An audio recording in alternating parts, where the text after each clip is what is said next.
Es uno de los más grandes de las letras hispanas, no solo en ventas, sino con esa pluma suya, literatura en estado puro, tan difícil de encontrar. Acumula más de 20 millones de lectores en el mundo, está traducido a 40 idiomas.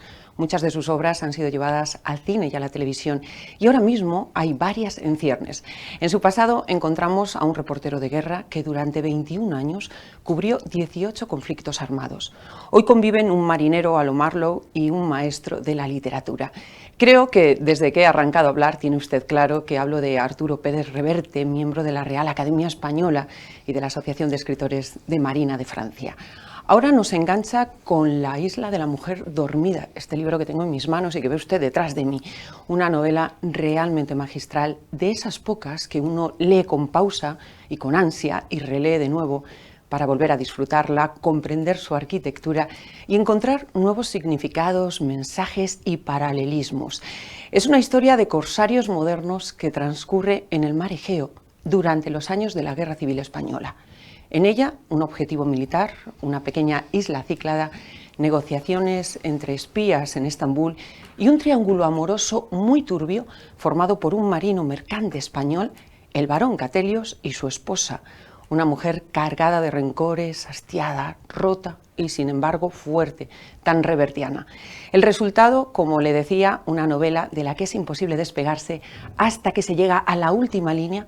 Por eso hay críticos que dicen de él que es el novelista más perfecto de la literatura española. Bienvenido, Arturo Pérez Reverte. Muchas gracias, gracias por recibirme.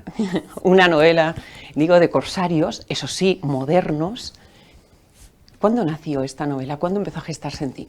Las novelas se van acumulando, no aparecen de pronto, viajan toda la vida contigo y van tomando forma. Supongo empezó a gestarse cuando de pequeño veía películas de piratas y de corsarios y leía libros con los que Tambló, de la isla del tesoro, y van contigo después y va evolucionando. Entonces dije, bueno, me apetece una historia de corsarios modernos, a ver dónde la sitúo. Guerra mundial, guerra civil, tal. La guerra civil me daba un buen escenario. Los barcos que venían con ayuda militar soviética desde el Mar Negro hasta la costa española, a veces eran atacados por barcos italianos o barcos franquistas en el camino. Dije, a ver, una operación militar para... Empecé de pronto la idea, la vieja historia de corsarios que me acompañaba desde niño. O sea, fue pensando sobre la guerra civil como llegaste, porque la guerra civil está como telón de fondo, no ahondas en ella, pero sí que está como ese telón de fondo, ¿no? O sea, que fue eso lo que te sirvió de excusa para construir la historia. No, yo no pretendo contar la guerra civil, yo no pretendo contarla, pero eso hay historiadores, ¿no? Lo que es que la utilizo, igual que la utilicé en Falcó o en Línea de Fuego, como fondo para una historia, ¿no? Y este es el fondo de la historia. Me daba el pretexto, me daba el momento histórico y geográfico. Encontramos un protagonista, Miguel Jordán, que es mitad griego, mitad español, 100% revertiano, recto, sereno, responsable y también con sus remordimientos, ¿no? Por aquello de que está dejando vidas que no salva. Y se ve, ¿no? Se ve eso tan tuyo de los grises, de que no hay verdades absolutas o muy difícilmente las hay, no estamos en los blancos y los negros. Ahora, ese remordimiento, hay una cosa ahí que es... Él es un marino, está hecho a que la muerte, el desastre formen parte de su vida y de la existencia. Entonces lo que pasa es que esta vez, lo que pasa es que él está matando marinos como él, y eso es lo que realmente produce remordimientos. No es matar y morir son las reglas del juego. Es que él mata a gente como hermanos de oficio, y eso lo hace sentirse mal. Viendo estos personajes tuyos, que siempre, como digo, se mueven en los grises, la pregunta es, ¿tú no crees en los buenos buenísimos y en los malos malísimos? ¿O es que no te funcionan como personajes? Bueno, hay buenos buenísimos y malos malísimos, los hay. Lo que pasa es que el mundo no es eso. El mundo es un lugar ambiguo. El mundo es un lugar donde, más que blanco y negro, hay gamas de grises. Yo descubrí cuando era reportero que los buenos y los malos son conceptos relativos, que alguien puede ser bueno por la mañana y malo por la tarde o viceversa, que el bueno puede hacer atrocidades y el malo puede hacer bondades. Eso no es teoría, lo he visto, ¿no? Entonces, claro, mi vida cada vez se mueve más en una zona ambigua, mis novelas y mi forma de mirar. Si yo he dicho una vez que cada vez tengo menos certezas a medida que me hago mayor y más ambigüedades, y además estoy muy orgulloso de mis ambigüedades. Entonces, en ese territorio ambiguo, en ese territorio de grises, escribo mis novelas. ¿Y qué incertidumbres te ha dado la edad? ¿Qué cosas tenías por ciertas que ya no? Uy, muchísimas palabras como, no sé, como Dios, patria, bandera, honor, religión, amor eterno, en fin, mil cosas, ¿no? Casi todo lo escribo ya con minúscula, lo cual es saludable, porque ¿sabes qué pasa? Cuando tienes fe, cuando uno es joven a menudo tiene fe, cuando uno tiene fe a veces se vuelve fanático, y el fanático te vuelve inquisidor, y el inquisidor se vuelve verdugo, y al final termina en una cadena poniendo muros, diciendo, a este lado bueno y aquel lado es malo, y eso entonces con el tiempo me he ido haciendo más ecuánime en ese sentido, es más, además aprendes mucho del que no piensa como tú. Ahora el mundo actual tiende a cerrar la boca al que no piensa como uno. No, de aquí para allá no quiero saber nada. No, es al revés. Hay que acercarse ahí, escuchar, mirar, porque ahí aprendes el contraste. Entonces el problema, y sobre todo en España ocurre mucho, es que ahora nadie ve una virtud en el bando enemigo y nadie ve un defecto en el bando propio. Y eso nos lleva a sitios muy peligrosos. ¿Qué certezas, ahora avanzaremos en eso, pero qué certezas te han quedado? ¿Queda alguna firme?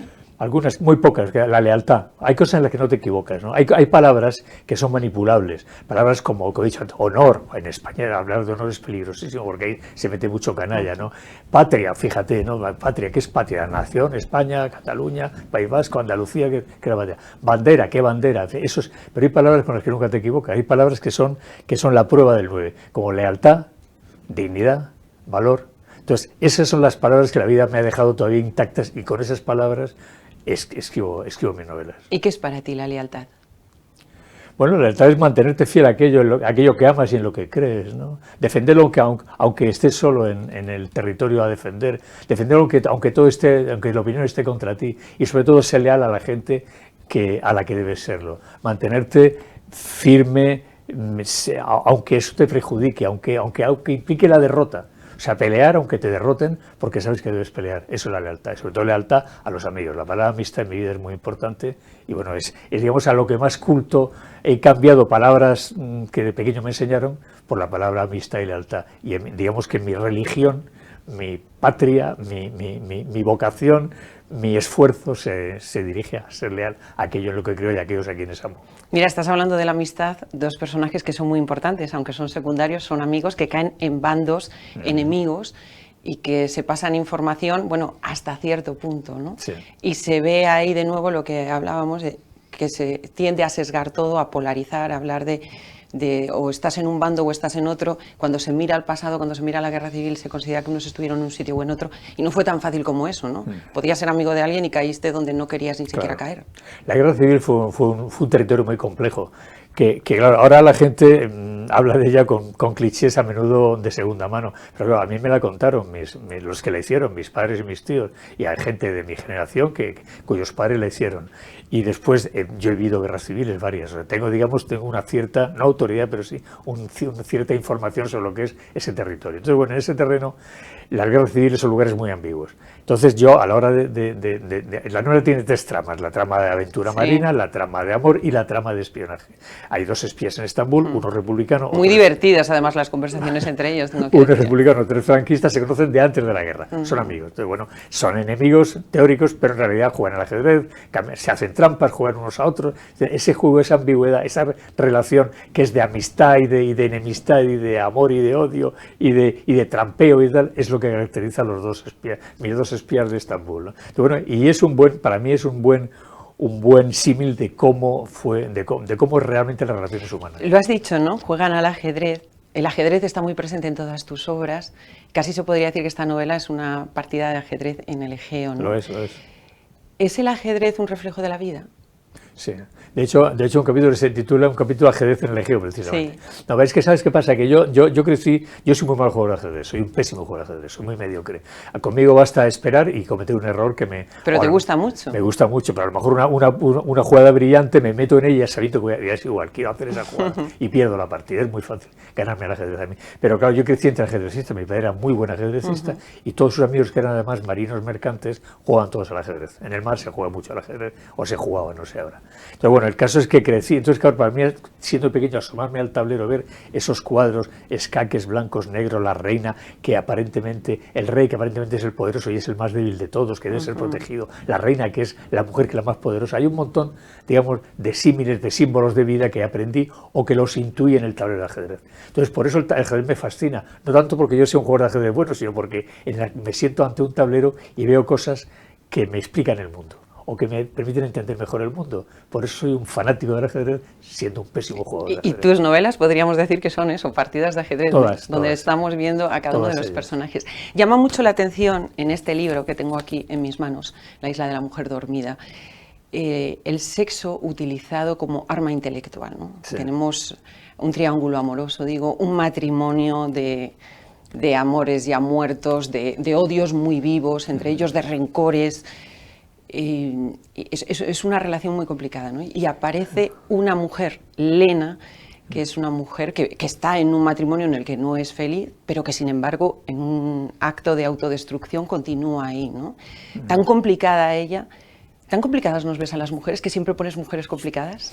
No, en mi novela siempre son, todas las mujeres de mi novela son mujeres fuertes que luchan en un territorio enemigo. Sí. Son mujeres fuertes, poderosas, que pelean con valor en un mundo de hombres, ¿no? Y a veces ganan y a veces no, pero bueno. Pero la primera vez que hablo de una mujer ya derrotada es en esta novela. Esta mujer ya no tiene combate posible, ha perdido, está en esa isla simbólicamente, que es una cárcel simbólica donde ella vive, y ahí con un marido al que detesta y con un marino que llega, el tercer vértice del triángulo, que llega allí durante un tiempo, y eso le da una perspectiva nueva a su relación sexual, personal, emocional. Pero la cuestión es mucho más, trasciende la novela, es una cuestión muy actual. O sea, la mujer construye al héroe. La mujer es la que, al enamorarse de un hombre, proyecta en él sus sueños, sus ilusiones, lo convierte en el caballero de reluciente armadura, ¿no? ¿Qué pasa? Claro, ningún héroe resiste la proximidad. Cuando la mujer convive con el hombre, al final siempre se termina viéndose las costuras y se resquebraja el héroe. Entonces puede pasar lo que pasa muy a menudo, y todos conocemos casos parecidos hoy. Es decir, yo dejé mi vida, mi trabajo, me cargué de hijos, me renuncié a mi carrera universitaria por este gilipollas, por convivir con por estar sujeta a este tío. Entonces, claro, la reacción a veces es resignación y a veces es, no, rompo esto, me voy, además me vengo, ¿no? Pero también hay un tipo de mujer que ya no puede huir, que ya no tiene dónde ir, aquí la vida, la edad, las circunstancias le impiden escapar. Entonces esa mujer se ve envuelta, se ve en esa isla imaginaria, y entonces la venganza de esa mujer, la revancha de esa mujer, el ajuste de cuentas, es a veces, porque la mujer cuando pelea es muy cruel, porque no tiene retaguardia. El hombre se ha hecho muchas retaguardias durante muchos años, muchos siglos, la mujer no tiene esas retaguardias. Entonces, bueno, pues entonces ahora voy a ajustar las cuentas a este tío. Entonces ese es el momento en el cual dramático, y del momento que yo utilizo, digamos, para la novela. La mujer de mi novela está en ese momento, está ajustando cuentas con un marido. O sea, que ella era una mujer guapa, era la mujer trofeo. Modelo. Él no la amaba, era modelo, él no la amaba, pero era una mujer espléndida que podía pasear por los salones, Monte Carlo, Niza, Biarritz, París y demás. Ella sí lo amaba. Con el tiempo ella ha dejado de amarlo, pero él sí la ama a ella. Entonces ese conflicto... Que casi ocurre a la vez, ¿no? Cuando ella le deja de amar a él, es cuando él empieza a amarlo. Exacto. Y entonces complicados somos los seres humanos. No, es que somos complicados, Una cosa es que lo estabas diciendo, es una mujer derrotada, ¿no? Y eso es lo que llama mucho la atención, porque tus mujeres, como digo, son complicadas, son mujeres complejas, intelectualmente brillantes, valientes, fuertes, y aunque estén rotas, salen adelante, ¿no? Y uno se habría imaginado a una mujer revertiana saliendo de ahí y mandando a Catelios a darse un paseo, ¿no? Así es, dejándolo abandonado, y sin embargo esta se queda ahí derrotada, como decimos, ¿no? Porque algunas mujeres, ya digo, por edad, por situación, por mil razones, no pueden escapar. Están presas en esa isla imaginaria. Entonces se resignan. Se resignan a quedarse, pero dicen, bueno, ya que me quedo te voy a amargar la vida. Ya que me quedo te voy a reventar la vida y vas a... Entonces, claro, la aparición del marino. Bueno, ella ha tenido relaciones antes con camareros, con pescadores, sobre todo para que el marido lo vea. Cuando lea usted verá, pero abundantes. Que no puede tocarla. Entonces llega de pronto este marino, entonces ella utiliza al marino como factor importante para esa venganza, esa revancha o esa manera de decirle. Es que es muy interesante, porque eso viene de los rencores por un marido morboso, ¿no? Así es. Entonces, de ahí nace. Y ese marido morboso, que es el barón Catelios, acaso Menelao, sí, las perversiones que el marido le metió en la cabeza, ahora ya las utiliza contra él. Para becarse de él, ¿no? Y él las sufre. Exacto. O sea, llega un momento en el que el que actuaba simplemente se queda mirando, ¿no? Pero no vamos a destripar más. Lo que sí que digo es que aquí el barón Catelios, que es el marido de Helena, acaso Menelao, nos recuerda también al príncipe de Salina, ¿no? Cuando está viendo el final de ese mundo. El final de una época. ¿Tú tienes esa visión gatopardesca también, o tienes esperanzas pues en el desarrollo de la humanidad? en el progreso de la humanidad. Vamos a ver, yo he visto terminar muchas cosas. He visto arder ciudades, quemarse bibliotecas,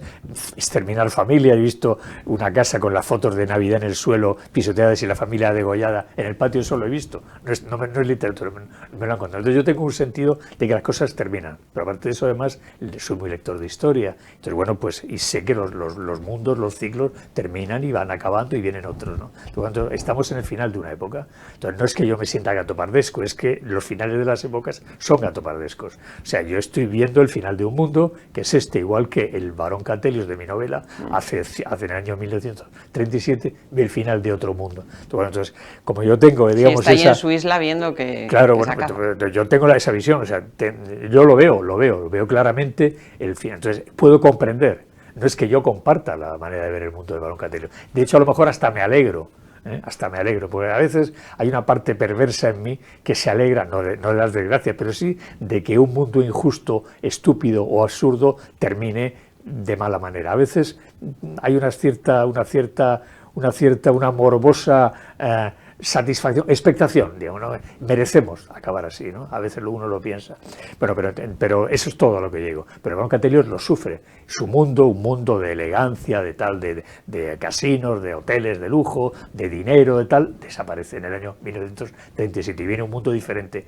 Él lo ve y entonces, bueno, pues esa sensación de final de época es la que caracteriza su vida. ¿Piensas como Lampedusa que si queremos que todo se quede como está, es necesario que todo cambie? Que todo se quede como está, no de revuelto digo, sino manteniendo un poco lo bueno que teníamos. Es una frase bonita, pero no es exacta. Yo creo que no es así. No, las cosas cambian y cambian. Y aunque queramos que todo quede como está, porque si cambiamos, cambiamos. Y no hay. Eso es una frase preciosa que está en El gato pardo, lo pronuncia sí. uno de los personajes de la novela, pero no es rigurosamente exacta. Vemos el amor, el desamor, el desarraigo, los celos, tan presente en todas tus novelas, ¿no? Porque tengan la trama que tengan, siempre hay una historia de amor, un algo, ¿no? Se vive el amor, el desamor y el desgarro.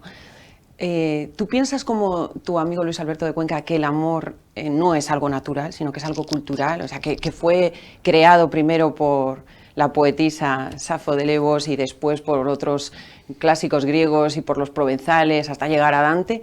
¿O crees que es algo que nace dentro de nosotros de manera natural? Yo creo que el amor nace de forma natural. Creo que el amor es un sentimiento, que es una pasión, una emoción, unos sentimientos que se desarrollan por contacto, por proximidad con otra persona o con otras personas, del mismo sexo o de otros sexos, es igual, ¿no? Y además hay distintos grados de amor. Lo que pasa es que a eso hay que añadirle un factor cultural.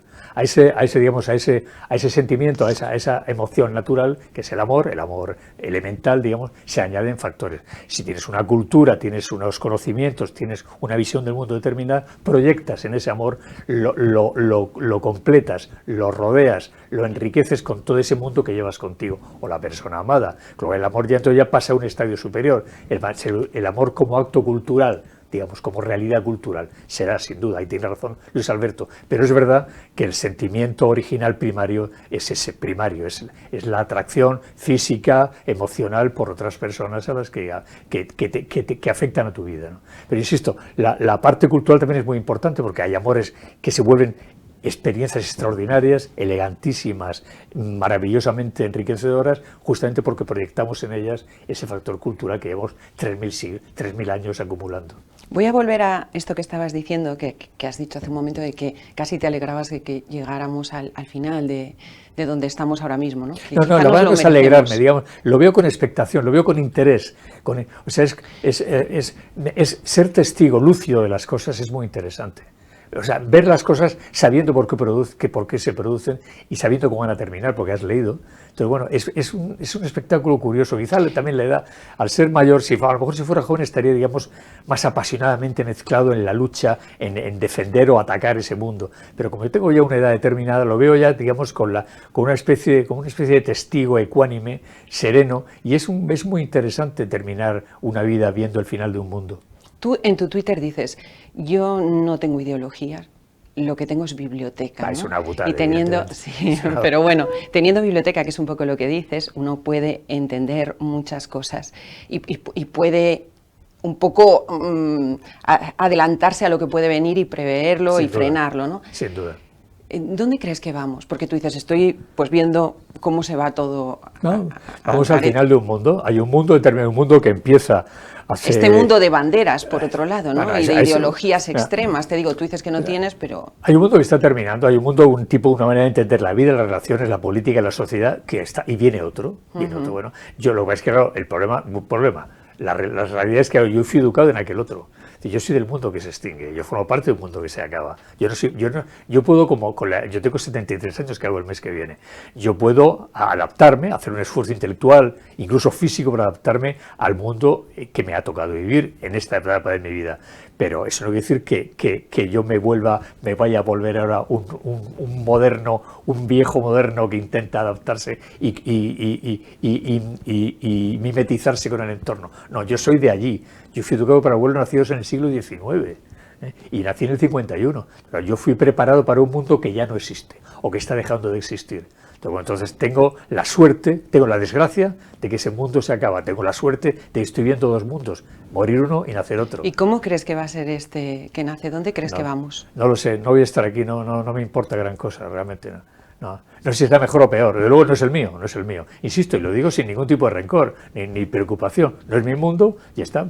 Lo que dure lo veré llegar, lo estoy viendo llegar ya hace tiempo, ¿no? Y bueno, y es un espectáculo muy interesante, muy interesante. Si miramos a Estados Unidos, acaba de ganar Trump las elecciones, ¿cómo crees que va a influir esto en el mundo?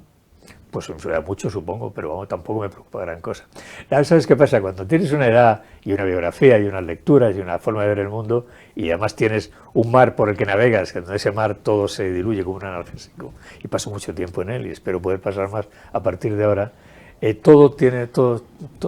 sientes no egoísta, pero sí te sientes un poco fuera de los arrebatos, los impulsos, las preocupaciones, ¿no? Te sientes como liquidando una casa que vas a abandonar, ¿no? Vendiendo los muebles, que no, dejando a los herederos las cosas tal, quemando papeles. Entonces, esa especie de distanciamiento que es bueno, si no sería horroroso, o sea, morir, o sea, llegar a viejo sufriendo por el mundo que pierdes, por el mundo que se va, por el mundo que... O sea, sería yo quiero envejecer serenamente, ¿no? Entonces, quizá lo que hago es que mis mecanismos psicológicos me quieren ayudar a estar sereno, entonces me dan esa especie de distanciamiento.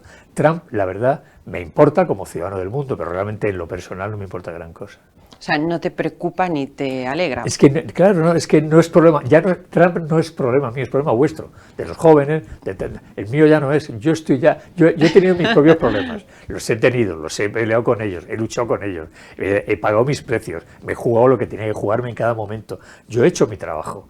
Y ahora ya estoy cansado, mayor, tal, quiero navegar, quiero leer, quiero acabar serenamente. Ahora sois vosotros los que tenéis vigor, energía, ilusiones, sueños, palabras con mayúsculas que os corresponde pelear. Ahora que cada uno aguante, cada palo aguante su vela. Yo hice mi trabajo, haced a vosotros el vuestro. Oye, volviendo a España, ¿qué crees que ha pasado con nosotros que hace 5 siglos fuimos capaces de forjar el mayor imperio del mundo en ese momento, con 20 millones de kilómetros cuadrados, y ahora no somos capaces de gestionar un desastre local?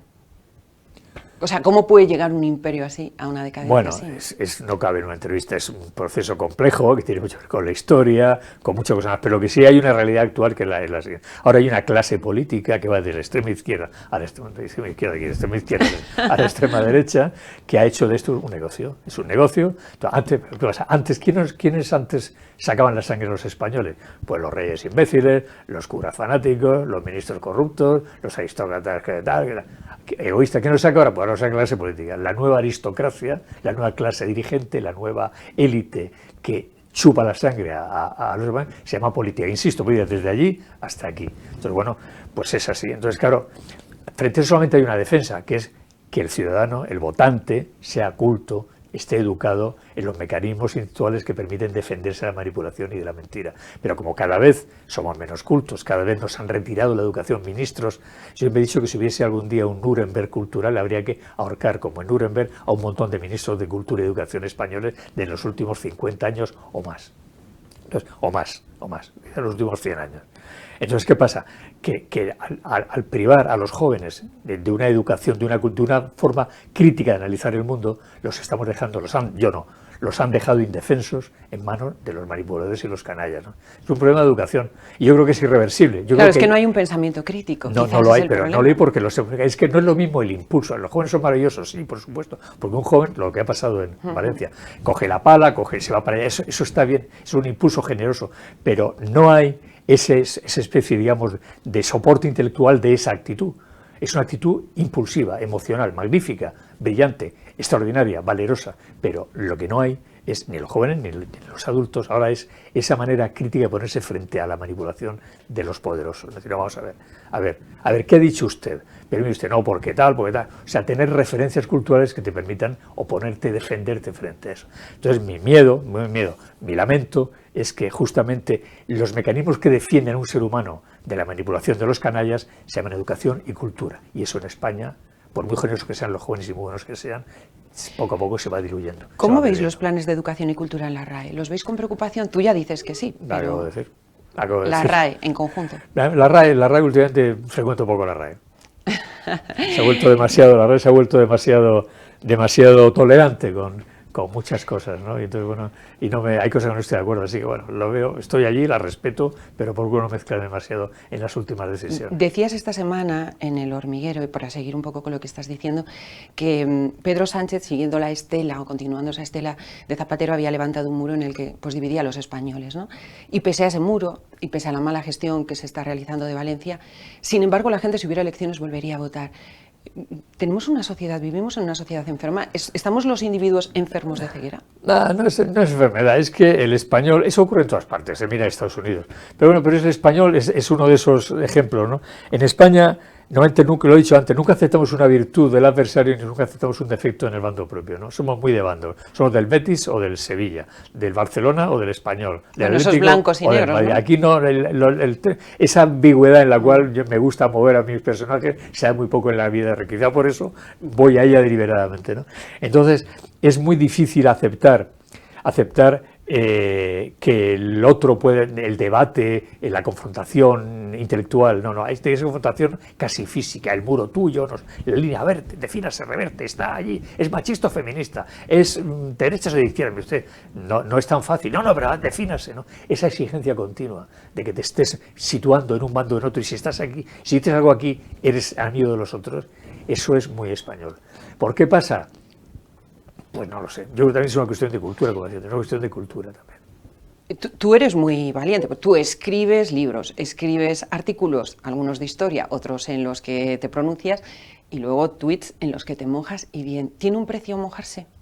¿Lo recibes ese precio? ¿Cuál es? Sí, bueno, claro, viene de gente que te odia y gente que te ama, pero bueno, pero además, sobre todo cuando te mojas, claro, porque a veces te mojas de derecha o te mojas de izquierda, a veces te mojas, no siempre, yo no mantengo como nadie que sea medianamente lucio una línea continua. A veces hay cosas que están bien aquí, bien allá, defiendes una cosa, puedo elogiar a Pedro Sánchez en algo o atacarlo en otro, puedo elogiar a Feijóo en algo o atacarlo en otro, puedo elogiar a Pablo Iglesias en algo o atacarlo en otro, y eso, a Abascal, eso la gente no lo entiende, pero si usted lo quiere o no, mire usted, no, es que depende, es que es muy relativo, es que, o sea, que sí. Entonces, esa ambigüedad que es real, que es la vida, la gente no la acepta. Entonces, claro, pues eso lleva a situaciones, pero mi ventaja es que yo a mi edad, y después de estar 40 años escribiendo novelas, y con mis lectores, eso no me hace daño. Es decir, pueden atacar, criticar o defender, pero eso no cambia ni mi vida, ni mi trabajo, ni nada, ¿no? Pero el problema es que a un joven de tu generación, o más jóvenes, o incluso mayor que tú, eso que no tienen, digamos, no están tan a salvo, que no han conseguido, no han tenido la suerte que he tenido yo de situar en un lugar donde esté a salvo de todo eso, eso sí lo puede hacer mucho daño. La cancelación, el ataque, las redes sociales pueden hundir a una persona brillante o con talento, o noble o honrada, ¿no? Y eso es muy peligroso. Entonces, ese linchamiento de las redes sociales puede hacer mucho daño a mucha gente. ¿Crees que el buenismo está devorando la intelectualidad? O sea, que la está enmudeciendo porque no se atreva a hablar, porque precisamente tú dices, yo estoy en un lugar en el que aunque tenga consecuencias me puedo permitir hablar, pero hay muchos que las consecuencias pueden ser letales, ¿no? Yo tengo amigos que son articulistas de derechas y de izquierdas, brillantes, me atrevo a decir 3 de izquierdas, Edu Galán, Antonio Lucas y Manuel Jauregui, por ejemplo, son muy amigos míos, ¿no? Bueno, son de izquierda los 3, sin embargo, tienen mucho cuidado, Bueno, porque la presión es enorme. Es que cualquier desliz, cualquier palabra mal interpretada, o sea, cualquier enfoque, les cae encima una avalancha de crítica y de dureza, ¿no? Entonces, claro, escribir bajo esa presión es terrible.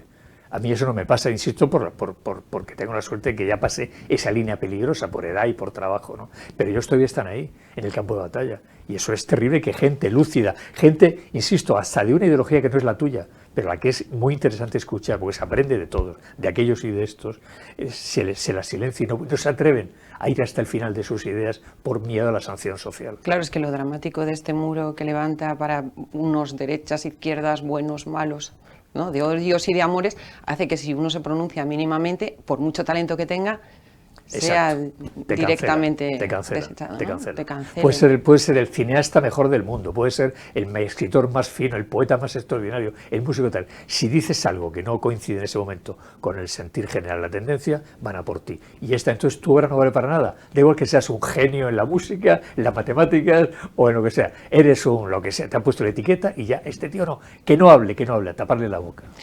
Por otro lado está el plan. Perdóname, y además, y hay una cosa que es muy eso, o sea, hay que oír, o sea, hasta aquel al que no amas, al que detestas, al que odias, al que te parece nefasto, hay que escucharlo, porque escuchando se aprende. Incluso a combatir el mal se aprende escuchando el mal. Claro. Si le tapas la boca a un canalla, no sabes qué piensa el Puedes canalla. conocer sus debilidades, claro, sus fortalezas. Lo haces bien, hablar, sí. y después de eso ya, pues lo agarras por el pescuezo, le das una paliza, lo sancionas, lo multas, lo metes, yo que sé, lo que quieras, lo ahorcas. ¿No? Pero primero escucha.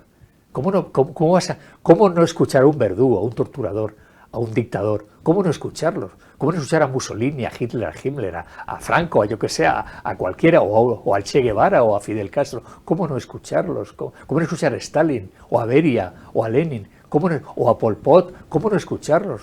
¿Cómo no? Si es que ahí aprendes de verdad. Del bueno aprendes bondad, que está muy bien, pero bueno, la bondad se aprende de una forma muy elemental. Pero el mal es interesantísimo, el mal tiene un montón de recovecos y conociéndolos te precaves mejor, te proteges mejor del mal. Tú has dicho recientemente también que el malvado está apoyado y rodeado de tontos y que hay muchos más tontos que malvados. Muchísimos. Estamos condenados al ocaso. Fíjate, yo pensaba cuando era jovencillo, pensaba que lo peor eran los malvados. No, los malos, no, con el tiempo, la edad, miras, observas causa-efecto y te das cuenta que lo peor son los tontos. O sea, el mayor mal del mundo son los idiotas, que son fácil presa para los malvados. Entonces, cuando tú juntas a 100.000 tontos con un malvado, tienes 101 malvados. Y eso no es teoría, no es que al Reverte se le ocurre decirlo ahora, eso está probado históricamente y socialmente. No se documentan, no tienen un criterio propio, siguen al malvado. Es más, además hay una cosa con las redes muy peligrosa. Tú en las redes, claro, tú puedes ser el más tonto del mundo, un zote total, sin cultura, un patán, todo. Y no sabes nada del mundo, pero tú ves que está de moda, salvar a las focas, ¿no? Por ejemplo, ¿no? Bueno, pues yo también salvo a las focas. Dando un clic en el salvar a las focas, ya sientes que ya formas parte ya no estás solo, formas parte de un conjunto, de un mundo, de un territorio moral en el cual te sientes arropado y te sientes parte, ya te sientes importante. Entonces, es que es muy fácil para un tonto sentirse importante. Las redes sociales facilitan mucho el trabajo. Arturo, pero ¿en qué medida las redes sociales son también causantes precisamente de la desculturización, ¿no? Porque como la gente lee cada vez menos porque lo que lee es la red social y además abraza una causa leyendo simplemente 3 líneas, pues la falta de criterio precisamente y de juicio viene porque uno no lee ensayos. Las redes sociales son buenas, como todo, como la televisión, todo es bueno. Todo sí, pero progreso. Cuando las redes sociales ocupan el 100% o el 95%... Es que las redes sociales son un invento maravilloso, si se utiliza bien, pues como un arma vale para matar un animal que tienes que comer cuando tienes hambre, o vale para matar a un ser humano si lo odias. O sea, una televisión vale para hacer culta a la gente o para hacerla estúpida, pues como todo en la vida. El problema está en que las redes sociales están siendo utilizadas para una función absolutamente negativa, que no tiene nada que ver con el progreso y la cultura, porque en ellas, claro, pasa una cosa, en la red social, un tuit de Mario Vargas Llosa, por ejemplo, ¿no? Y un tuit de Pablo Echenique, por ejemplo, sí, valen igual para un usuario no preparado, no culto. no. Y cuando digo cultura en el sentido noble, no digo el sentido pijo cultura, sino cultura de verdad, ¿no? Valen igual. Es que sí, pero es que está dicho el otro. O sea, claro, es la cultura, es la educación la que te permite distinguir. Si no, mira, Echenique es un patán manipulador y es un tal lo que sea, ¿no? Y Vargas Llosa es una persona con autoridad y con criterio intelectual poderoso. Entonces, esa falta, las redes sociales no discriminan y plantean igual todo tipo de información, y ese ruido, ese caudal indiscriminado deja a juicio del usuario el decir esto es bueno, esto es malo, pero si el usuario no está preparado para reconocerlo, jamás podrá identificar el bien y el mal. Por eso son tan negativas las redes sociales. Y además cualquiera se dirige a cualquiera y se coloca en el mismo nivel de conversación, ¿no? Yo insulto a Vargas Llosa y ya me siento a la altura de Vargas Llosa. O sea, insulto no sé, a quien sea, ¿no? A Biden, a Trump, a Putin, no hablo de buenos o malos, tal, y me siento a la altura de Putin. Putin es un tal, pues yo me llamo Paco Martínez, tal, o Pepa Sánchez, y Putin es un hijo de la gran puta, ya está, pues ya está, ya soy igual que Putin, ¿no? Ya estoy y eso es esa falsa sensación de poder que dan las redes sociales es muy perniciosa. Con el gran peligro que tienen, que dices, bueno, pues un poco por eso y por no sé muy bien más motivos, no vamos a especificar, está el plan del gobierno para controlar los bulos. ¿A ti eso te parece que se acerca a la censura o te parece que es una protección del ciudadano? No conozco ese plan. O sea, quizá lo haya oído, pero me parece una cosa tan absurda que ni siquiera pasó por mi cabeza y la olvidé. No tengo criterio sobre eso, realmente no conozco lo suficiente el plan, ni me interesa porque me parece una gilipollez. Oye, yendo a los héroes, que tú construyes héroes que son interesantísimos, si miramos los héroes del pasado, da igual cuál, ¿tú crees que resistirían la mirada actual? La mirada inteligente sí la resiste, lo que no es la mirada estúpida. O sea, una persona lúcida, culta, insisto, culta en el buen sentido de la palabra, una persona preparada, evidentemente, la mirada claro que la resiste, es más, enriquece. Lo que pasa es que la mirada estúpida no la puede resistir, nadie puede juzgar con un criterio elemental de buenos y malos, grises, blancos o negros, rojo o negro, o blanco y negro, no puedes jugar a Hernán Cortés en Tenochtitlán, ni a Viriato, ni a nadie, ni a Alejandro Magno, ni a nada, ni a Julio César, es imposible, ¿no? Entonces, claro, el problema está en que hay demasiados idiotas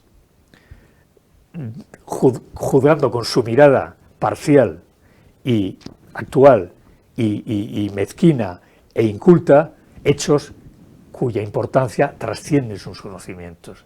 Se meten en jardines que no son los suyos. Entonces, claro, tenemos una visión deformada, caricaturizada y malintencionada a menudo de hechos que ya se han analizado de una forma lúcida y de una forma tan elemental como lo están planteando. ¿Qué héroes te interesan a ti? ¿Por qué y para qué deben luchar? Cualquier ser humano que pelea en un territorio enemigo, cualquier soldado perdido en territorio hostil, cualquier soldado de la Nábasis, cualquier troyano, cualquier romano, cualquier hombre de la Ilustración, cualquier persona que intenta mantener un rumbo, una idea, una honradez intelectual, un valor físico, una dignidad, un coraje en un mundo hostil, me parece héroe, ¿no? Mis novelas son siempre esas. Claro, por eso. ¿Cómo los construyes?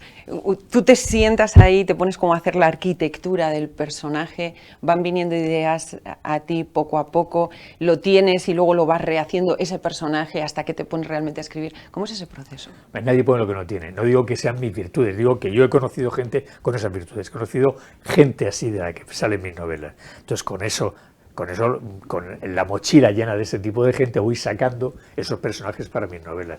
Una novela es un problema narrativo, yo tengo que seducirte como lectora, es decir, o a cualquier espectador. Entonces tengo que darle una serie de elementos que hagan que viva la historia, que la sienta. Yo no quiero el lector testigo, quiero el lector protagonista. Ven conmigo, vamos a jugar, vamos a estar juntos en la historia. Entonces para eso creo personajes, creo situaciones, creo ambientes, lenguaje, puntos de vista, construyo un territorio narrativo, que es mi trabajo, es mi oficio, y entonces para que el lector se vea seducido y se vea atrapado por ese mundo y lo viva y además viva el siguiente que le prepare. Es así, es una cuestión no es un problema de seducción, nada más. Eso lo consigues perfectamente cuando uno está aquí leyendo La isla de la mujer dormida, que de verdad que le va a encantar a usted. De repente te ves ahí en 1937, empiezas a entender cosas que hoy no se entienden con todo lo que se dice, vives la emoción, vives la tensión que hay, ¿no?, cuando lanzan esos torpedos. y uno de repente eso, consigue sentarse ahí y estar como viéndolo todo como primer testigo.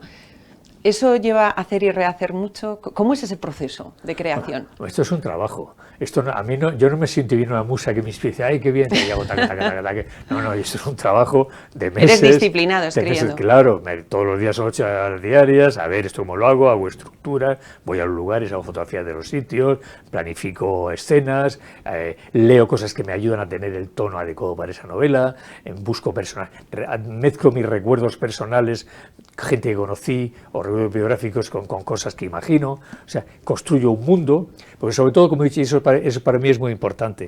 Es decir, yo no quiero un lector que esté como si fuera al cine, que esté diciendo, hay que ver el que viene, el Reverte que viene escribiendo. No, yo quiero un lector que viva eso, que se sienta mojado, que siente el frío, el dolor, la soledad, sí, el horror, que odie, que mate, que pueda torturar, que pueda vivir, que pueda hacer todo lo que hacen mis personajes. Lo que decía, ¿no? La tensión, la emoción, y lo eso, estás viviendo. Para eso recurro a mecanismos narrativos que el oficio, que la vida, llevo 40 años escribiendo novelas, que la vida me ha enseñado, que como lector he aprendido, entonces aplico a mis novelas, digamos, esa experiencia profesional. Entonces intento conseguir productos lo bastante eficaces para que el lector lo viva. No, tú nunca, ya sé que nunca has sido pirata, vas a serlo conmigo. Ya sé que nunca has sido mujer en territorio enemigo, vas a serlo conmigo. Ya sé que nunca has sido ilustrado en el París con Voltaire o con tal, ven conmigo. Entonces, esa propuesta es mi novela, es decir, quiero que el lector se venga conmigo y que cada cosa que lea le haga vivir cosas que nunca viviría si me leyera. Es decir, si me lees vas a vivir cosas que nunca habrías vivido si no me leyeras. Entonces ese es, digamos, mi reclamo. Entonces tengo que ser lo bastante eficaz para no decepcionar, lo bastante bueno en mi trabajo para que el lector quede satisfecho y repita. De eso se trata. Tus heroínas también son construidas como un Frankenstein con retazos de diferentes mujeres reales a las que les añades imaginación. Están inspirados en alguien que has conocido y dices, esta persona me la imagino en este territorio y no tiene mezclas. No, no están inspirados en nadie en concreto. Son artificios como los otros. Lo que es que evidentemente cuando tiene la edad que tengo yo, pues ha conocido mujeres, amigos, hombre, ha visto violencia. Todo eso lo he visto. No me lo ha contado, como te he dicho, ¿no? Entonces, claro, utilizo mis recuerdos, mi experiencia biográfica mezclada con la literatura que he leído, con el cine que vi. Por ejemplo, hay un personaje que marcó mi vida, que es la Milady de los Tres Mosqueteros. Para mí es la primera mujer que lucha en un mundo de hombres, que es ajusticiada por los hombres, y me parece un personaje potente, fuerte, duro, cruel, sí, magnífico. Cruel. Y me enamoré, yo con 8 años me enamoré de Milady, toda la vida he estado buscando Miladies, a ver, esa es una Milady, pues me he acercado de la forma que fuera conveniente en cada momento. Y en mis novelas, esa Milady no aparece Milady en mis novelas, pero es verdad que digamos, el fantasma de Milady, la sombra de Milady, está en todas mis novelas, detrás de esas mujeres que luchan en un mundo de hombres. Quizá la palabra lucha en un mundo de hombres viene de que yo haya leído Milady, Los Mosqueteros, con 8 años. No me quiero saltar a un personaje que me gusta mucho, que es el telegrafista británico, exalcohólico, que nombra constantemente, cita constantemente a Shakespeare. Eso es un guiño a tu amigo Javier Marías, es que tú eres, vamos, fan de Shakespeare, las dos cosas. Ahora, yo necesito, para un personaje necesito darle una vida. Entonces, a ver, le voy a dar, va a ser egoísta, va a ser estúpido, va a ser simpático, va a ser cruel, va a ser culto, va a ser inculto. Entonces decido crear un personaje, el telegrafista de la novela, Bobby Beaumont, sí. Decido crearlo y digo, a ver, ¿cómo lo he visto? ¿Cómo le doy carácter? ¿Cómo lo hago? Es un personaje plano. Entonces, bueno, voy a hacer que sea un inglés, que hable con citas de Shakespeare. Entonces me acuerdo de Javier Marías. Entonces, Javier Marías, que era muy amigo mío y sacaba sus títulos de novelas de obras de Shakespeare. Era muy shakespeariano. Entonces, bueno, digamos una especie de codazo, de guiño interior a Javier, con ese tipo de sí. Un personaje que habla con sentencias, con citas de Shakespeare. No, bueno, es una... Pero sobre todo era una cuestión, no lo hago para homenajear a Javier, lo de Javier es consecuencia, lo hago porque necesito darle a un personaje la entidad, el carácter personal suficiente para distinguirlo de los otros. Estamos ante un libro muy poco descriptivo, con diálogos muy inteligentes, hablan las miradas, esos diálogos tan parcos, ¿no? También los silencios, y esa evolución en ti ¿Ha sido una evolución deliberada o ha sido algo que ha surgido precisamente por cómo concebías la historia y los personajes? Son las dos cosas. De una parte hay una evolución, todo el novelista evoluciona porque cambia. El novelista, que yo soy el mismo novelista que hace 40 años. Mi visión del mundo y la literatura cambia. Yo no concibo el mundo como lo concebía hace 40 años, es evidente. El Club Dumas de aquí a esta novela hay mucha diferencia, ¿no? Pero por otra parte, además, hay una cosa profesional, me he dado cuenta, porque miro el mundo, que ahora el lector no es el lector tampoco de hace 40 años. Ahora el lector ahora exige, quiere menos descripción, menos diálogo, menos descripciones, quiere más diálogo, algo más picado, más breve, más la atención. Hay que utilizar, digamos, trucos narrativos diferentes para el lector actual. Entonces intento adaptar mi forma de escribir a ese lector actual, sin por eso renunciar a mi manera de entender el mundo, la literatura o la vida, ¿no? Siendo honrado, digamos, como novelista, pero al mismo tiempo siendo eficaz como novelista. Entonces, de esa negociación viene la evolución. Entonces, esta novela evidentemente responde más a un lector actual que las novelas de hace 40 años, sin que yo por eso reniegue de ellas. Pero bueno, es que es otra manera de contar. Yo es que había diálogos que los releía, ¿no? Porque con tan pocas palabras se decía tanto y te imaginabas tantísimo. Claro. Precisamente porque había tan pocas palabras. Precisamente porque como sé que ahora el diálogo es más importante que antes en las novelas en general, ¿no? Bueno, podríamos hablar de esto, es complicado, pero bueno, novela policial, pero bueno, el diálogo ahora es más importante que la descripción. Entonces intento meter los conceptos más en el diálogo, que los personajes se expresen más en su diálogo que en lo que el narrador dice que ellos piensan, que sus pensamientos, sus caracteres, su manera de ser, de ver el mundo, afloren en los diálogos. Entonces los diálogos tienen más intensidad, más densidad intelectual que, digamos, las descripciones. Y después además hay una cosa muy importante, yo sé que el lector actual ha visto cine, ha visto televisión, claro, no es como Walter Scott que describió un castillo medieval en 6 páginas, ¿no? Ahora no hace falta, el lector ha visto mucho cine, mucha tele. Entonces, ¿qué pasa? Yo lo que hago es que utilizo, para no tener que hacer descripciones, utilizo lo que el lector sabe, o lo que imagino que sabe. Entonces, le doy 2 o 3 gotitas que le disparan su memoria de nada, un ventilador que gira en el techo, un piano, un bar, Casablanca, ya está. Entonces, el lector pone el resto. Yo creo que el lector ponga el resto. Entonces, apelo a su memoria audiovisual y, bueno, intento adaptarme a él. ¿Cómo trabajas los secundarios? Porque son importantísimos y llega un momento en el que uno, como decía, pues esos 2 amigos, ¿no?, que han caído en bandos contrarios, este telegrafista, y tú quieres saber más de ellos y casi adquieren una vida propia, pero sin embargo los controlas lo suficiente como para que la historia troncal sigue siendo la que es, ¿no? ¿Eso cuesta mucho de amarrar? Sí, sí. Cuesta, pero es mi trabajo es conseguirlo. O sea, una novela es una novela de las que hago yo, sí. Yo hablo de las mías, cada uno tiene su manera y todas son muy dignas, cada novelista es un mundo. Yo voy de aquí a allí, ¿no? Voy a ir allí. Entonces, para ir de aquí necesito estos personajes, ¿no? Y también necesito unos secundarios, que aprendí en el cine John Ford, esos secundarios que hacen que la novela tenga todavía más densidad o más interés. Pero claro, el problema con los secundarios es que estás trabajando en ellos y a veces aparecen cosas buenas, es decir, digo, bueno, este personaje es muy bueno, este personaje está muy bien, o esta escena está bien, o aquel mujer, aquel hombre, las hermanas que están anarquistas en Estambul, o los espías, o Ivo Montt. Tienes la tentación de derivarte hacia unas tramas laterales que aprovecharían esos personajes, pero al mismo tiempo perjudicarían la trama principal. Entonces, ese continuo volver a la trama principal, esa disciplina, ese no dejarte seducir por las tentaciones de los secundarios y mantenerte fiel a la historia original, sacrificar incluso páginas, escenas o posibilidades laterales para mantenerte fiel a la trama y no salirte del cauce que te has marcado, a veces es incluso doloroso. Porque los personajes llegan a cobrar vida suficientemente cuando estás escribiendo como para que tengan una vida propia y casi te arrastren a un sitio, o sea, como las sirenas ahí cantando que te llevan. Todos la tienen. O sea, para mí no hay personajes muertos. O sea, en una novela todos los personajes los veo, duermo pensando en ellos, como, camino, leo, paso año y medio con ellos. Todos, no solamente el protagonista, los protagonistas, todos ellos lo son. Entonces, claro, como son personajes vivos, para mí están vivos, entonces, claro, pues tienen su propia vida. Entonces, tengo que de vez en cuando agarrarlos por el pescuezo y decir, no, vuelve aquí, no te vayas, porque no, tu jefe soy yo. O sea, en ti mando yo, ¿no? Eso, el personaje, no, a mí nunca se me ha sublevado ningún personaje, nunca. Vuelve aquí, o lo intento, vuelve aquí. Ese vuelve aquí es continuo, y a veces es, como he dicho, es muy doloroso, porque dices, Dios, estoy sacrificando una escena estupenda, es que podría tal, es que podría, me sale tal, pero sé que si hago eso, voy a alejarme de la trama. Porque cuando empiezas a escribir, tienes perfectamente trazado en tu cabeza o en un papel, bueno, de hecho has tuiteado a veces que se ven los papeles ahí donde tienes un poco la estructura, de principio a fin, con lo cual habrá cosas que surjan, pero tú sabes dónde va a terminar, ¿no? Por eso no se pueden salir.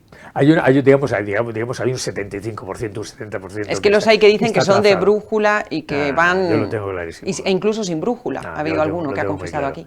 Yo lo tengo, y eso me permite volver una y otra vez. Si no, me dispersaría, pero justamente mis novelas tienen esa especie de coherencia interior porque siempre vuelvo a ese plan. Yo hago un plan muy riguroso. Hombre, dejo un margen, evidentemente, a la improvisación y cosas que descubres. Tú estás escribiendo y dices, pues el personaje principal, o ella, o él, tal, esto, ves cosas, descubres ángulos, desarrollas cosas que no tenías previstas, evidentemente, ¿no?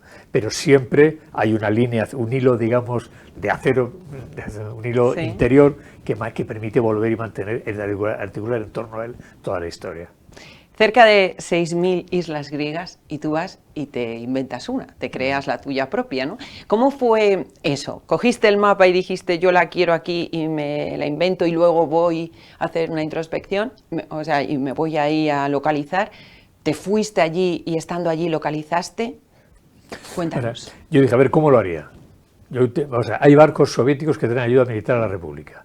Yo soy en este momento, narrativamente, soy el alto mando de la Marina franquista y quiero atacar ese tráfico. ¿Cómo lo haría? Entonces me fui allí, compré cartas náuticas, estudié los lugares, los sitios, la época del año, los momentos, cómo era la noche, el día donde sale el sol, estudié el terreno, ¿no? A ver, pues esto lo haría así, una base secreta, un barco que atacara esos barcos, no, un barco se ve mucho, algo más, una lancha torpedera. En ese momento había, sí, lanchas alemanas, las S-7.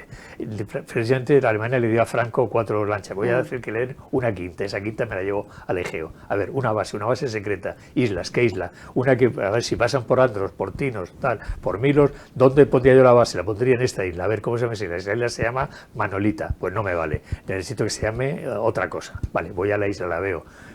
Veo una isla que me vale, le cambio el nombre y me invento una isla con una isla real. Ese tipo de trabajo previo, digamos, de documentación, que aparte es muy divertido, claro. Sí. La música, el olor, la comida, las palabras, todo eso, el escenario. Claro, sí, en la novela el personaje el barco hace así y se pone a poniente y el sol es que tiene que estar allí. Y si el sol sale por allí, tiene que salir por allí. Entonces todo ese tipo de cosas tengo que verlas. Entonces, esa fase Tú original, vas siempre a localizar. Sí, siempre que puedo. Realmente, o he estado ya, yo el Egeo lo conocía muy bien ya. Entonces, esa fase, digamos, previa es maravillosa, claro, es cuando estás disfrutando. Después de la parte de escribir, que ya es más dura, pero esa parte es maravillosa. Y para imaginarte esta isla de la mujer dormida, ¿has ido varias veces? He ido un par de veces, sí, he ido un par de veces por la zona. Pero hay que ver esto antes. Cuando yo era reportero, iba mucho a la guerra del Líbano. Entonces no había aeropuertos, no funcionaban los aviones. Yo tenía que ir siempre en barco, me iba a barcos que iban llevando contrabando, barcos, no había tampoco líneas regulares, ¿no? Y me iba al Pireo o a Chipre, y entonces los puertos me buscaba la ida. Esos capitanes sucios, con camisetas rotas, corruptos, tal, les pagaba en dólares, ese tipo de cosas que me llevaban. Entonces yo navegué mucho por esa zona, vi con ese ambiente, digamos, ese ambiente marginal, delincuente, clandestino del Egeo, lo conozco muy bien. Aparte también yo nací en Cartagena, es mi territorio, es mi mundo. Me entiendo bien con esa gente, ¿no? Entonces, claro, todo eso me fue muy útil como territorio base. Después fui allá a afinar, a buscar cosas concretas, pero digamos que el esquema general, el conocimiento de ese mundo lo teníamos. Bueno, y el ambiente casi te podía servir más el de antes, ¿no? El de la guerra, precisamente. Claro. Y además ese ambiente, cuando no funcionan las cosas normales, ¿no? Sí. Aparte, además, bueno, pero hay otra cosa, claro. Ahora el Grecia no es como, el Pireo no es como era en el año 37, ni Estambul. Entonces tengo que irme a la biblioteca, a internet, buscar fotografías, libros antiguos, postales, relatos, y con eso ir construyendo. Claro, si ahora salgo veo una cosa que a lo mejor no estaba, y ya no está lo que estaba entonces. Si salgo del Hotel Pera Palace en Estambul, ¿qué veo de frente? Ahora veo un edificio, bueno, pero antes se veía la mezquita, tal. Es un trabajo minuciosísimo, pero muy, insisto, muy divertido. ¿Disfrutas más ese que luego el proceso de escritura? Además conviene porque siempre hay lectores que saben más que tú de todo. Hay lectores que son especialistas en todo.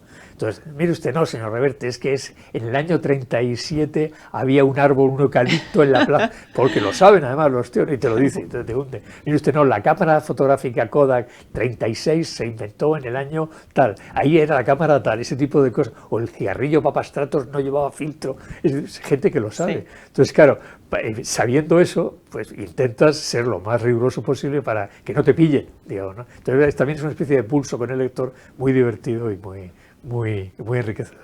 ¿Qué lees tú en tus horas de lector? ¿Perdón? ¿Qué lees tú en tus horas de lector? Depende. Cuando estudio novela, leo sobre todo que tiene que ver con esa novela. Aprendo. Lo demás, una novela nueva significa aprender, significa conocer cosas que no conocías o que has olvidado. Pero ahora lo que sabes qué pasa, yo he leído mucho toda mi vida, he leído mucho, una biblioteca grande, he leído mucho. Entonces lo que estoy haciendo es releyendo mucho. Con la edad, hay libros que leí con 15, 20, 30 años, 40 años, pero mi corazón es diferente y mi cabeza. Entonces los leo y son distintos porque yo soy distinto. Entonces esas relecturas, sobre todo clásicos griegos y latinos, autores del ¿Ves cosas a lo mejor que no veías? No, hay muchísimas que veo que no veía, o comprendo cosas que no comprendía, o las veo de forma diferente, con un punto de vista distinto. Entonces es muy interesante revisar la propia vida lectora con la lucidez que te dan los años y la distancia de la edad. Y bueno, entonces es un ejercicio que hago mucho, sobre todo clásicos griegos y latinos, que yo leí mucho griego y latino y estudié latín y griego y eso me acercó mucho a ese mundo, y volver a ellos ahora, ¿no? Volver a la Ilíada, a la Odisea, a la Anábasis, a Platón, a Aristóteles, a Jenofonte, aparte también es un consuelo intelectual, pero eso tampoco viene a cuenta. Ahora, consuelo es como quita mucho dolor. Cuando miras y te duelen las cosas, volver a esos clásicos te da una especie de serenidad. Es tu analgésico. Es mi analgésico, es mi aspirina. Y cuando no vas a los clásicos, cuando lees uno nuevo, que acaba de salir al mercado, y no te gusta, ¿tú eres como Borges de decir, pues mira, este libro no está hecho para mí y lo dejo, o lo terminas? No, cuando digo no me gusta lo dejo. O sea, la vida no es suficiente larga para leer libros que no te interesan. Cuando no me gusta, si a las 5 o 10 primeras páginas no le he encontrado nada, a lo mejor el libro es buenísimo, pero yo no soy capaz de verlo, lo dejo fuera. No.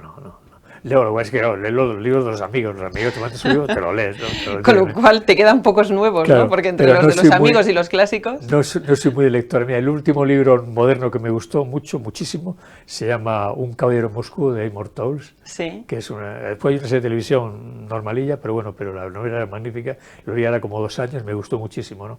Pero no suelo hacer descubrimientos porque tampoco estoy al día. Soy muy ignorante en cuanto a nuevas publicaciones. Insisto, los amigos y poco más. ¿Cuál tienes ahora entre manos? ¿Nuevo o releyendo? Ahora estoy leyendo novela policíaca. Es que a mí, ¿sabes? La novela policíaca me ayuda mucho, me gusta mucho. Hay autores muy buenos tras la novela policíaca, tras esa aparente elementariedad. Sí, fíjate que siempre ha sido considerada como literatura menor. No, hay talentos extraordinarios. Entonces ahora, fíjate, paradójicamente con la edad tras el leído, no sé, pues a Voltaire, a Montaigne, sí. a Cervantes, ¿no? O a Balzac, o a Stendhal, o a Galdós, o lo que sea, ¿no? O a Maquiavelo, a quien sea, ¿no? Adelante.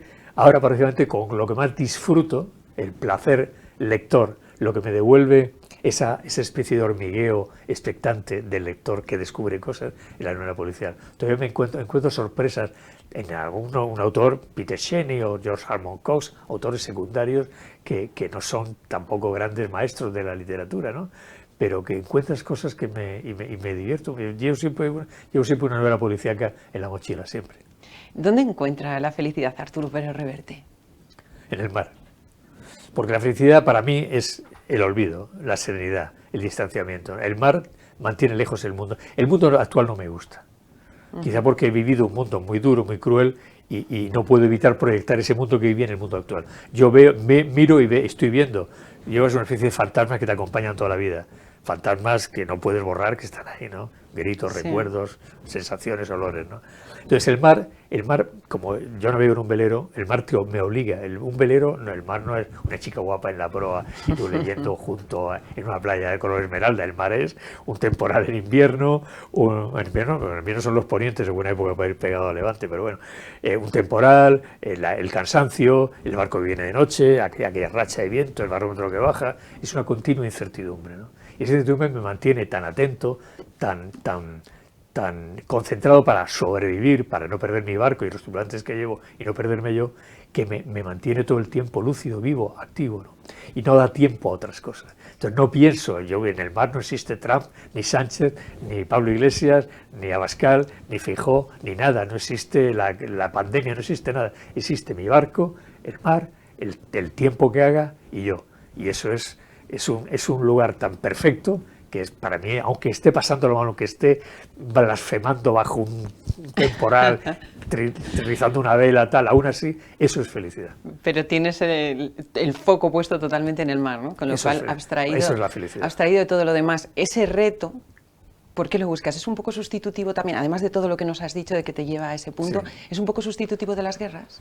No de la guerra, porque yo no iba a la guerra por la guerra, iba a la guerra porque en la guerra sí, pero de lo que sentías ahí. Claro, no. O sea, yo en la guerra he hecho cosas de las que estoy orgulloso y de las que no estoy orgulloso. He hecho de las dos cosas, ¿no? Porque mi trabajo es un trabajo. En un mundo sucio, a veces sea sucio también como reportero. Y todos los reporteros que han hecho guerra saben a qué me refiero, ¿no? Pero en la guerra me ponía a prueba.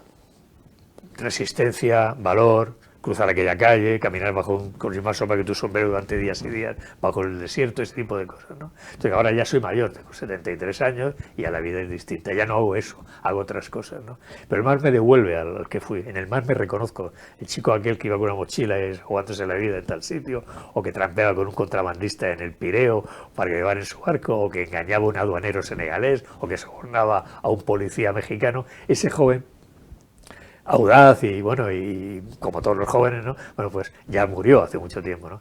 Pero cuando estoy en el mar, cuando me enfrento que nadie me obliga, cuando voy al encuentro de esas cosas, vuelvo a sentirme yo, ¿no?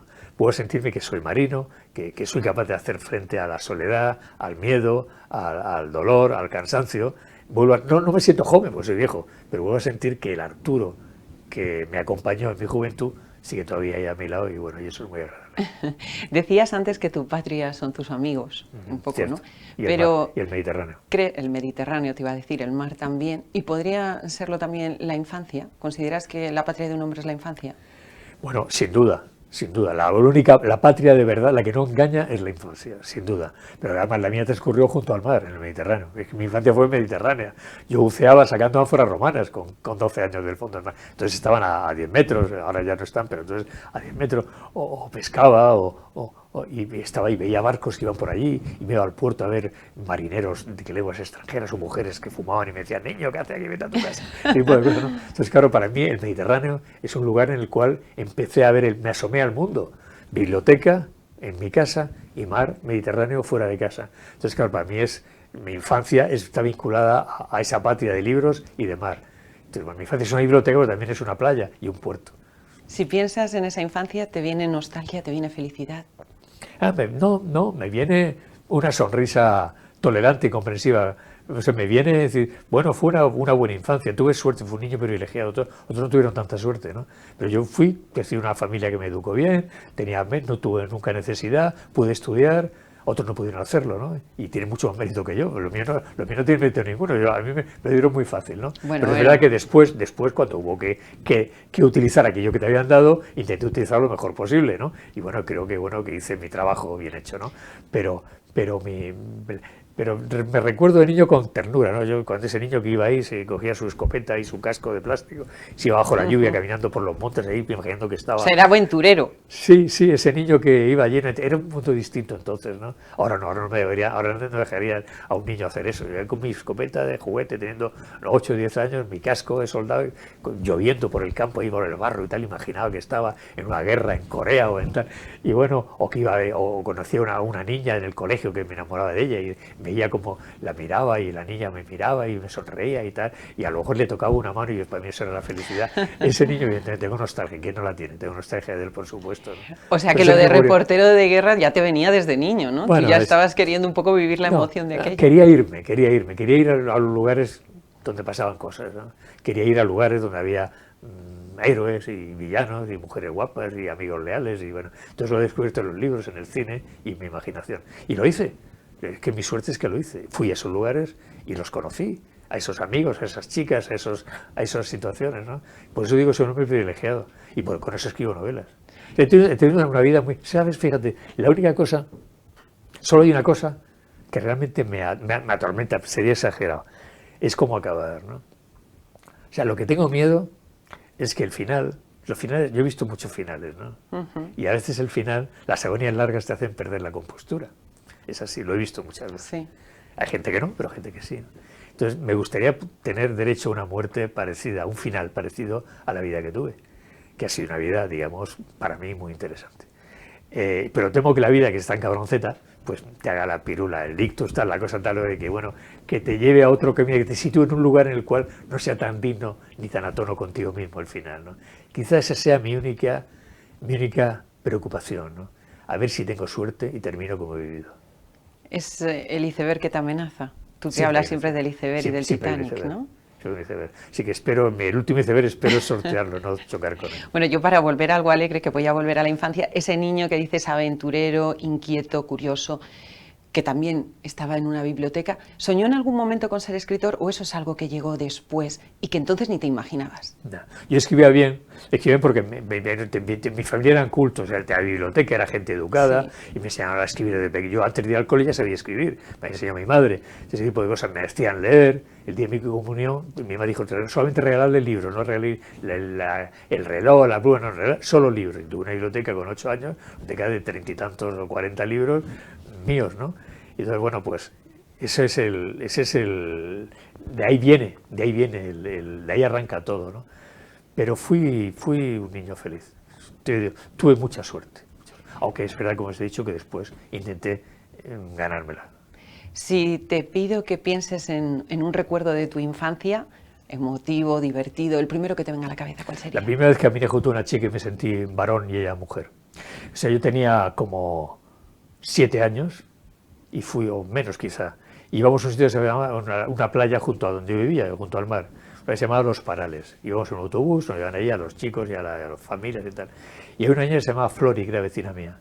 Íbamos caminando de vuelta de la playa, todos mojados. Flori se va a poner contentísima, ¿eh? Si está viendo la entrevista. Sí, espero que viva todavía. Íbamos los dos mojados todavía del sal, esos críos, fíjate, delgados, negros de sol, morenos, con el pelo lleno de sal, tal. Llevaba un vestidito corto de flores, debe tener un año más que yo, debe tener pues 7 años u 8 años. Íbamos caminando los dos hacia el autobús subiendo de la playa, ¿no?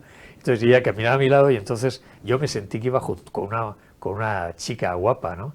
No recuerdo si era guapa o no lo era, a mí me parecía guapísima. Entonces yo me sentía un varón, un hombre, junto a una mujer atractiva, ¿no? Como en las películas o como en la literatura. Íbamos caminando hacia el autobús, yo me sentía casi protector, ¿no? Entonces la ayudé a subir, bueno, había unas piedras, a subir las piedras con la mano, tal, me sonrió, íbamos caminando. Eso fue todo, nunca hubo nada, pero ese momento me sentí que me estaba asomando algo, intuí que me asomaba algo serio, profundo, importante, que después descubrí lo que era, ¿no? Pero fue mi primera intuición de que las mujeres en el mundo son importantes y son decisivas en cómo te sientes, ¿no? El efecto que te produce una mujer a tu lado, ¿no? Y fue muy agradable. No había, por supuesto, no había ni sexo ni nada, era una cosa absolutamente, ni siquiera romántica, una sensación. Yo era un chico y era una chica, y me di cuenta de que éramos de sexos diferentes, ¿no? Y eso era bueno. Íbamos juntos caminando, y veníamos de un sitio del mar, y ese momento es uno de mis recuerdos más hermosos de infancia. ¿En qué medida te han marcado a ti las mujeres? Porque estás diciendo, ¿no?, que te asomabas a algo y lo importante es que iban a ser para ti. A todos los hombres lo marcó la mujer, como las mujeres las han marcado a los hombres. No en mayor medida que a ti, los hombres o a cualquier hombre o una mujer. Bueno, hay gente más estoica y dice, a mí poco, porque yo tengo la frialdad de... No. Yo he aprendido mucho, yo soy frío. Yo soy muy frío, aunque sea un tipo activo y hablador cuando me preguntan y tal, y gesticule, soy un tipo muy frío, ¿no? Y a mí las mujeres, he aprendido mucho de las mujeres, muchísimo. O sea, yo creo que quien me ha dado una visión del mundo más real, más ecuánime, más profunda, más dolorosa, más trágica, más descarnada del mundo han sido las mujeres. Porque me di cuenta que somos distintos en ese sentido, ¿no? La mujer tiene una lucha, se mueve en un territorio mucho más difícil que el hombre. O sea, una mujer que sobrevive, tiene más mérito que un hombre que sobrevive. El hombre tiene un montón de mecanismos compensatorios, hasta la palabra, como dice la novela, todos tenéis un deber en el que refugiaros, ¿no? Pero bueno, La mujer, cuando observé a la mujer como soldado perdido en territorio enemigo, cuando observé a la mujer como luchadora, incluso inconsciente en un mundo hostil, me empecé a mirarlas con más detenimiento y de otra manera, con más respeto, ¿no? Y esto ocurrió muy pronto, muy joven. Y me di cuenta que aprendía de mí mismo, ¿no? Me di cuenta de que no hay nada más importante para un hombre que la mirada de una mujer que lo ama, una mujer superior que lo ama. Y nada más terrible que el desprecio de una mujer que lo desprecia, ¿no? Y eso me dio las mujeres. Las mayores lecciones me las han dado la guerra, los amigos y las mujeres. Fíjate, en tus libros que vemos héroes, vemos heroínas, pero la diferencia, ¿no?, entre el héroe y la heroína. Si el héroe es derrotado, tú estabas diciendo una mujer que está en territorio enemigo, ¿no?, indefensa, pero sí, el hombre derrotado tiene algo de heroico, pero una mujer derrotada parece una fracasada, ¿no? Una mujer que lucha es heroica. Una mujer derrotada, fíjate, hay un ejemplo, hay una escultura que se llama El Galo herido. Que la protagonista está derrotada, ¿no?, y la ves. Hay una escultura que se llama El Galo herido. Sí. Es un galo, una escultura romana, es un galo que está en el suelo, tal, tiene una grandeza, es un guerrero herido. No hay ninguna escultura de la gala herida. Por eso digo, ¿no? La sociedad, el mundo ha creado esas ¿Cómo se ha imágenes. Concebido eso? Sí. Hace que... Sí. Entonces, claro, es distinto. No la admires, ¿no? Por eso es tan admirable, ¿no? Porque, claro, como una mujer pelea, una mujer es que no tiene retaguardia. O sea, pelea, y si es vencida, no tiene. El hombre tiene un montón de recursos, mecanismos. Claro, se los ha creado él. Son 3000 años del hombre creando mecanismos defensivos y refugios. Sí. La mujer no, la mujer ha sido siempre víctima, botín del hombre, ¿no? Y entonces, claro, ver que la mujer en ese rodeada de todo ese mundo masculino es capaz de ser ella, de no plegarse. El otro día lo dije, ¿no? Dije, yo entiendo cuando una mujer acosada por un hombre que tiene poder, jefe, productor de cine, tal, yo entiendo que claudiquen. Entiendo que eso ocurra a veces. No siempre es fácil decir, te arranco la cabeza como me toques. No es no, vete a la mierda. Es muy difícil para algunas mujeres. Es muy difícil. Unas lo hacen, otras no pueden hacerlo. Por eso, porque el mundo está hecho para eso, ¿no? Entonces, por eso tengo tanta admiración por las mujeres que dicen no y tanto comprensión por las mujeres que claudican. Y bueno, la vida me ha enseñado justamente eso, ¿no? A verlo así, a no poner etiquetas, ni a líneas, ni separar fáciles. No, a intentar comprender. Y cuando uno se fija siempre acaba comprendiendo. Que a esto invita a Elena, ¿no? Vuelvo a la isla de la mujer dormida, la protagonista, Ese que justamente la ves derrotada y dices, esta mujer ese es mi personaje. Ya no puede más. Pero le queda algo. Le queda la venganza. La venganza. Le queda la venganza. Es la historia de una venganza. Pero te hace entender cosas, ¿no? Es decir, pero ¿cómo aguanta? Sin embargo, Así te es. pones a pensarlo y llegan todas esas aristas de las que estás hablando ahora. Arturo, para terminar esta entrevista, una ilusión por encima de todas. Si te pidiera algo que te ilusione por encima de todo. Te lo he dicho antes. Terminar bien. Una vez un soldado, en una guerra, un guerrillero me dijo, ¿qué desea? Dijo, desea que muera bien, me dijo. ¿Qué te deseo? Te deseo, dijo, desearme que muera bien. Sabía que murió. Sí. Murió. Y me parece una frase para tenerla, morir bien, ¿no? O sea, he tenido una vida estupenda, como te he dicho, una vida estupenda. He tenido de todo, bueno, cosas buenas y malas, pero el balance, lo que tengo en la mochila, bueno, con eso escribo novelas, de ahí salen mis novelas, ¿no? Pero al final sé que siempre es como en el mar, esa saludable incertidumbre del marino, nunca sabes qué va a pasar cuando baje el barómetro, ¿no? Bueno, pues entonces también tengo curiosidad, ¿cómo me sentiré cuando llegue el momento de decir, adiós, ¿qué se debe tanto? Adiós, ahí os quedáis. Entonces, esa es mi ilusión. Mi ilusión es pedir la cuenta y pagar la factura con dignidad y levantarme de la mesa y decir, adiós señores, he comido muy bien, y largarme por la puerta con dignidad. Esa es mi ilusión.